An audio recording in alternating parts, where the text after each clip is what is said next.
Саламатсыздар ма? Бүгін натюрморт жазуды жалғастыра отырып, яғни шарықтау шегіне жеттік. Бұл натюрмортты аяқтау кезеңі. Бүгін сабақта мынандай негіздемелерді қарастыратын боламыз. Бұл заттардың ауқымды көлемі, алдыға шығыңқы заттарды қарастыруымыз керек, және артқы натюрморттың артқы астарының алға шығып кетпеуі, яғни бәсеңдеп жазуымыз керек, бәсеңдеуін қарауымыз керек. Жарық көлеңкедегі реңктер, ұсақ бөліктерді жазамыз, және сонымен натюрмортты аяқтайтын боламыз.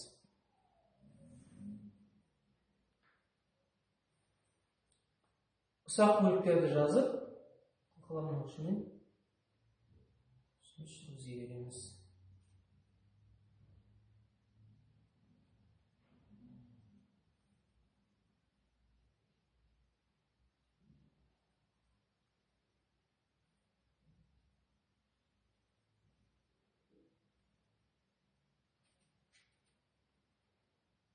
Спекуленттерді де басуға болады әлі де.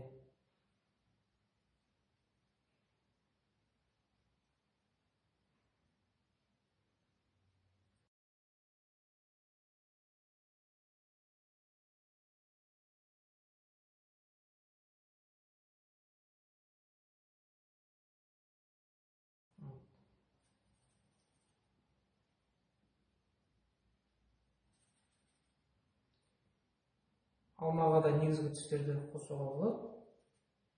Қоңыр, қара, ал қызыл.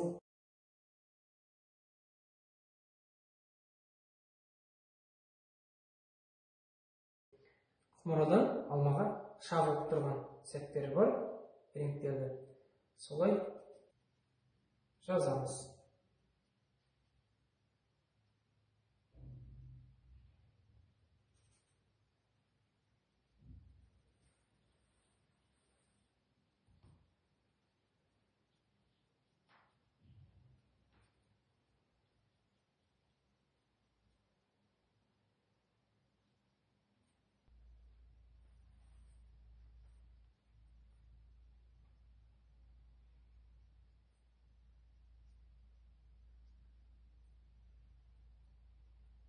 Алдыңғы жоспардағы сары түсті күшейттік.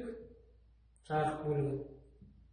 Спекуленттерді қаттырақ түстер қосып жаздық.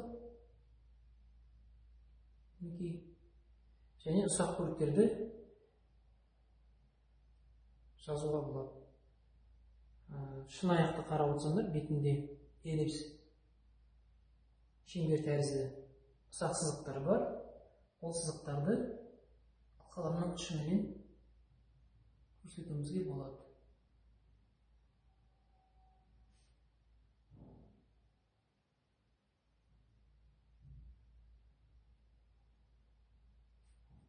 Шын аяқтың меншікті көлеңкесін жазуға болады. Әр қарата қоңыр, қара, қоңыр, ол қара түстерді қолданып. Меншікті көлеңкесін әлде күшейтеміз. Бірақ сары матадан түскен шағылысты ұмытпауымыз керек. Төменгі сары матадан жарық түскеннен кейін шын аяқтың эллипстің табан жақтары кішкене болса да қарсы беті рефлекстер, яғни шағылыстар болады.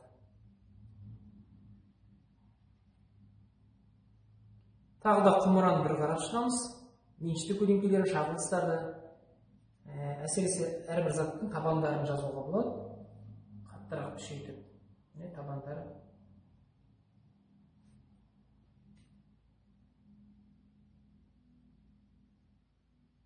Қаттырақ, қорықпай, қоңыр түстерді алып, аяқтауға жақындаймыз.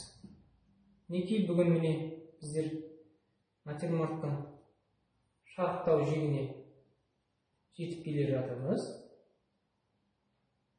Яғни заттардың көлемін жасадық. Әртүрлі жарық көлеңкедегі реңктерді көрсеттік. Және натюрморттың тік қабырға мен алдыңғы бөліктің қиылысқан жерлерін айқындадық жазу арқылы.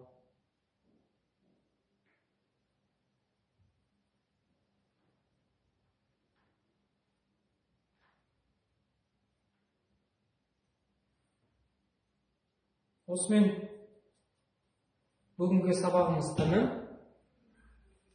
Сонымен бүгін натюрморттың шарықтау шегіне жеттік, яғни натюрморттың аяқтау кезеңіне таядық. Біздер натюрморттың ең бірінші жоба суретін орындадық, онан кейін үйлестіру және құрастыру. Келесі кезең натюрморттың өңдік шешімін жасадық, яғни түстермен жұмыс жасадық. Түстермен жұмыс жасағанда біздер акварель бояуын қолдандық. Көріп отқандарыңыздай, натюрмортта біздерде жылы түстерден құралған, сондықтан жылы түстерді көбірек алып, нәзік түстерді көп қолдандық.